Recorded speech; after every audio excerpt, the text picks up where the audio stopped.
Hello my dear students, TOC की इस lecture series में स्टूडेंट्स अभी तक हमने पिछली वीडियो में डिस्कस किया था कि एनएफए क्या होता है। एनएफए के टपल्स पढ़े, एनएफए को डिजाइन करा, फिर एनएफए को डीएफए में कन्वर्ट करा। स्टूडेंट्स अब देखिए, एनएफए में ही हमने बेसिकली आज हम पढ़ने वाले हैं कि एप्सिलॉन एनएफए क्या होता है। मींस आप ये कह सकते हो कि एनएफए का ही एक्सटेंशन है या फिर एनएफए में ही एक कॉन्सेप्ट होता है जो हमने ब्रीफली डिस्कस किया था अपने एनएफए के इंट्रोडक्शन में, that is your epsilon NFA. तो जो आज हम टॉपिक डिस्कस करने वाले हैं, तो स्टूडेंट्स आज हम टॉपिक जो डिस्कस करने वाले हैं that is epsilon NFA. Student देखिए, बेसिकली सबसे पहले हमें यह पता होना चाहिए कि एप्सिलॉन एनएफए हम क्यों पढ़ रहे हैं या फिर एप्सिलॉन एनएफए का ऑब्जेक्टिव क्या है। मैं आपको समझाता हूं बेसिकली पहले इसका ऑब्जेक्टिव क्या है। स्टूडेंट देखिए, सबसे पहले हमने पढ़ा अपना डीएफए, राइट, जिसके लिए हमने कुछ डिजाइनिंग के क्वेश्चंस करे, बहुत सारी लैंग्वेजेस के क्वेश्चन करे, जिसके लिए हमने डीएफए डिजाइन करा, राइट स्टूडेंट्स। अब अगर मैं बोलूं आपको एक्चुअल इंप्लीमेंटेशन की, तो डीएफए को डिजाइन करना थोड़ा सा हमारा डिफिकल्ट होता है, कॉम्प्लेक्स होता है, राइट। डीएफए के बाद हमने पढ़ा एनएफए। ओके स्टूडेंट्स, अब एनएफए हमने इसलिए पढ़ा है स्टूडेंट्स क्योंकि एनएफए को जो डिजाइन करना होता है थोड़ा इजी होता है, जिसकी कंपैरिजन की वीडियो मैंने आपको पिछली वीडियोस में डिस्कस किया है कि कैसे एनएफए को डिजाइन करना इजी होता है rather than डीएफए। और दूसरा पर्पस जो एनएफए को डिजाइन करना होता है कि हर एक रेगुलर लैंग्वेज के लिए आप पहले एनएफए बना सकते हो और उस एनएफए को कन्वर्ट कर सकते हो पर्टिकुलर डीएफए में। ओके स्टूडेंट्स, अब एनएफए को भी अगर हम क्रिएट नहीं करना जानते तो कभी कभी स्टूडेंट्स क्या होता है, अब फॉर एग्जाम्पल के लिए जो हमारा एनएफए से भी इजी क्रिएट करना होता है वो होता है स्टूडेंट्स हमारा एप्सिलॉन एनएफए। तो कभी कभी बहुत कॉम्प्लेक्स लैंग्वेज होती है जिसके लिए हम क्या करते हैं, सबसे पहले एप्सिलॉन एनएफए को क्रिएट करते हैं और उस पर्टिकुलर एप्सिलॉन एनएफए को हम कन्वर्ट करते हैं एनएफए में, और एनएफए से डीएफए कन्वर्ट करना हमें ऑलरेडी आता ही है। तो ये पर्पस होता है स्टूडेंट्स आपका एप्सिलॉन एनएफए को क्रिएट करने का, जिसके बाद हम क्या कर सकते हैं, आपके किसी भी एप्सिलॉन एनएफए को आपके पर्टिकुलर डीएफए में कन्वर्ट कर सकते हैं। आई होप आपको ये समझ में आया होगा।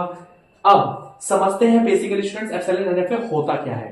ओके स्टूडेंट देखिए, बोर्ड पे मैंने पॉइंट लिखा हुआ है एप्सिलॉन एनएफए। बेसिकली किसी भी एनएफए में, मतलब कोई भी एनएफए जिसमें null transition, in NFA the null transition is a special kind of transition that allows NFA to move from one state to another state without consuming any input symbol।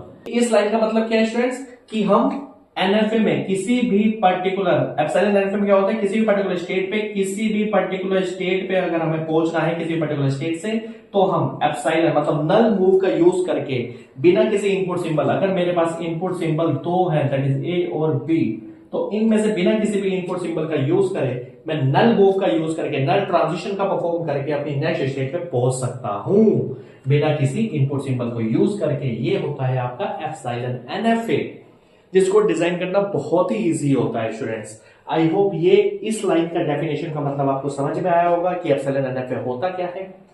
अब students अगर मैं थोड़ा और difference बताऊं आपको, तो बताता हूं मैं इन तीनों का आपको ट्रांजिशन फंक्शन से भी डिफरेंस बताता हूं। देखिए स्टूडेंट्स, डीएफए का जो ट्रांजिशन फंक्शन होता है वो क्या होता है, किसी पर्टिकुलर स्टेट से एक पर्टिकुलर इनपुट पे हम क्या करते हैं, किसी एक पर्टिकुलर स्टेट पे ही ट्रांजिशन परफॉर्म कर सकते हैं in the case of DFA. In the case of NFA एक पर्टिकुलर स्टेट पे पर्टिकुलर इनपुट के लिए हम 2 की पावर क्यू ट्रांजिशन स्टेट पर ट्रांजिशन परफॉर्म कर सकते हैं एनएफए के केस में, जो हमने पिछली वीडियोस में डिस्कस किया है। बट इन एप्सिलॉन एनएफए हम एक पर्टिकुलर स्टेट पे इनपुट के साथ साथ, मतलब किसी भी इनपुट के साथ साथ हम ट्रांजिशन भी परफॉर्म कर सकते हैं। कौन सी ट्रांजिशन, नल ट्रांजिशन भी परफॉर्म कर सकते हैं। और कितनी स्टेट्स पे ट्रांजिशन परफॉर्म कर सकते हैं या रीच कर सकते हैं, 2 की power Q. This is the difference between DFA, NFA and epsilon NFA. I hope ये आपको क्लियर हो गया होगा स्टूडेंट्स।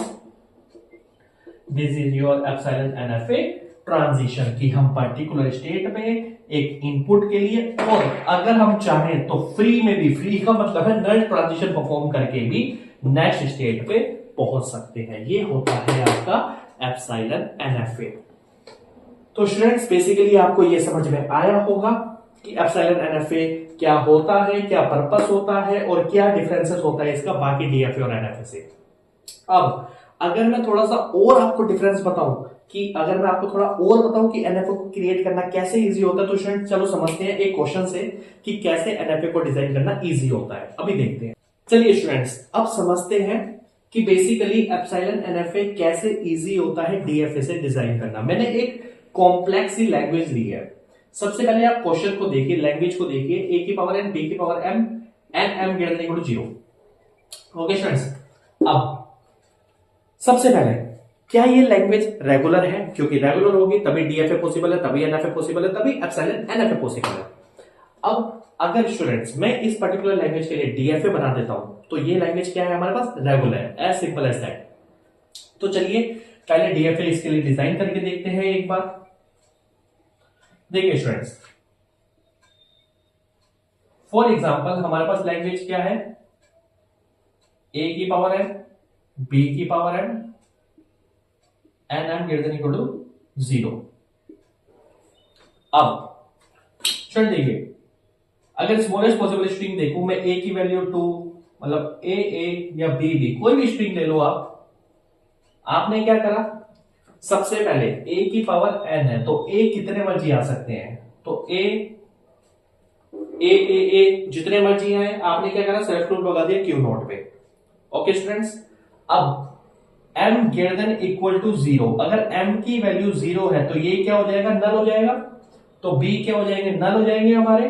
तो इसका मतलब ए भी एक्सेप्ट होना चाहिए। तो ये हमारा फाइनल स्टेट हो सकता है, initial state he. Exactly.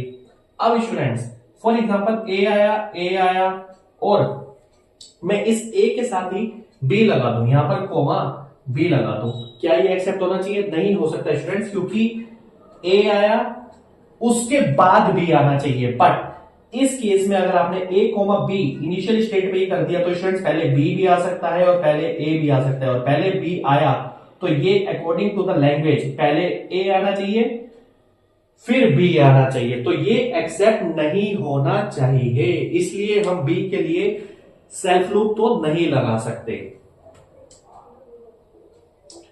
I hope ये आपको समझ में आया होगा स्टूडेंट्स। तो बी के लिए हम क्या करेंगे? हमने क्या करा? बी के लिए नेक्स्ट स्टेट पे गए Q1 पे, और यहां पर हमने बी के लिए सेल्फ लूप लगा दिया। अब देखिए स्टूडेंट्स, फॉर एग्जांपल के लिए अगर हमारे पास ए आता है फिर बी आता है, फिर जितने मर्जी बी आ जाए, that should be accepted according to the language. Okay students, अब इस डीएफए को कंप्लीट करना हमारा ऑब्जेक्टिव होता है, वो मैंने आपको पहले ही बताया डीएफए के वीडियो में। स्टूडेंट देखिए, क्यू नोट पे ए और बी के लिए हो गया, Q1 पे हमारे पास बी की ट्रांजिशन हो गई बट ए के लिए रह गई। अब स्टूडेंट देखिए, Q1 पे हम कैसे गए, प्रोसेस आपको पता है। जिन्होंने डीएफए की वीडियो नहीं देखी वो पहले डीएफए डिजाइनिंग की वीडियोस देखे, उसमें आपको पता लग जाएगा कि डीएफए को डिजाइन कैसे करते हैं। मैं डायरेक्टली उन्हीं स्टेप्स को फॉलो कर रहा हूं, बस और कुछ नहीं कर रहा हूं। क्यू नोट पे Q1 से Q नोट से हम Q1 पे कैसे गए? बी के थ्रू गए। ए आया राइट, फिर बी आया। ओके, अब फॉर एग्जांपल के लिए स्टूडेंट्स कि अगर हमारे पास ए आया बी आया, उसके बाद हमें Q1 पे ए के लिए डिजाइन करना है, क्या बी के बाद ए आ सकता है अकॉर्डिंग टू द लैंग्वेज? नहीं स्टूडेंट्स, ए के बाद चाहे जितने मर्जी ए आ जाए बट उसी के बाद बी आ सकता है, बी के बाद ए नहीं आ सकता अकॉर्डिंग टू द लैंग्वेज। तो बी के बाद अगर ए नहीं आ सकता तो ए कहां चला जाएगा? ए चला जाएगा आपका डेड स्टेट में, जो हम ऑलरेडी पहले डिस्कस कर चुके हैं।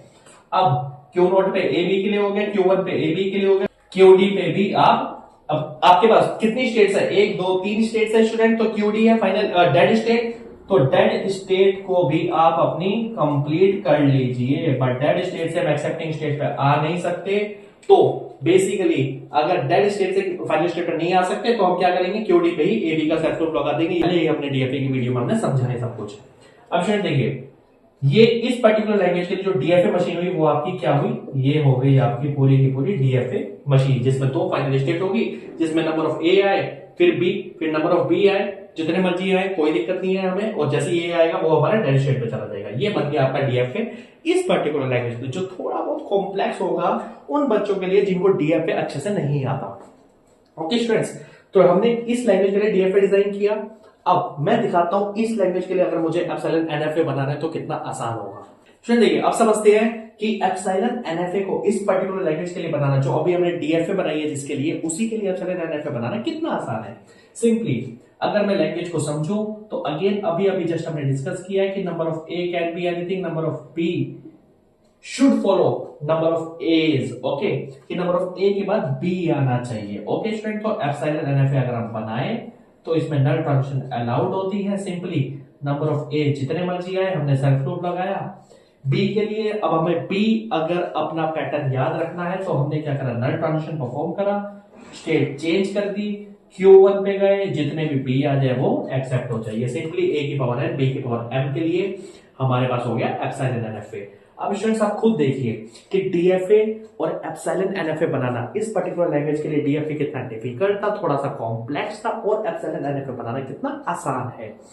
आई होप अब आपको क्लियर हो गया होगा स्टूडेंट्स क्यों हम एप्सिलॉन एनएफए का कॉन्सेप्ट पढ़ते हैं, डिस्कस करते हैं, क्योंकि कभी कभी बहुत कॉम्प्लेक्स लैंग्वेज आती है जिसके लिए पर्टिकुलर लैंग्वेज के लिए हमारे पास डीएफए बनाना बहुत कॉम्प्लेक्स होता है। तो उस केस में हम सबसे पहले अपना एप्सिलॉन एनएफए डिजाइन करते हैं, उस एप्सिलॉन एनएफए को एनएफए और एनएफए से डीएफए में कन्वर्ट करते हैं। आई होप स्टूडेंट्स हमने अपने एप्सिलॉन एनएफए के सारे थ्योरेटिकल कॉन्सेप्ट्स को कवर कर लिया है और आपको बहुत अच्छे से क्लियर हो गया होगा कि एप्सिलॉन एनएफए होता क्या है, क्यों हम इसको पढ़ते हैं, कैसे हम इसको डिजाइन करते हैं। अब नेक्स्ट वीडियो में हम डिस्कस करेंगे कि एप्सिलॉन एनएफए को, कोई भी एप्सिलॉन एनएफए का अगर क्वेश्चन आता है जो कि आता है आपके यूनिवर्सिटी एग्जाम्स में, कॉलेज एग्जाम्स में, कैसे हम उसको कन्वर्ट करते हैं आपके बेसिकली पर्टिकुलर डीएफए में। तो स्टूडेंट्स अगर वीडियो आपको अच्छी लगी हो तो प्लीज वीडियो को लाइक करना, चैनल को सब्सक्राइब करना, वीडियो को शेयर करना अपने दोस्तों के साथ। Thank you so much students.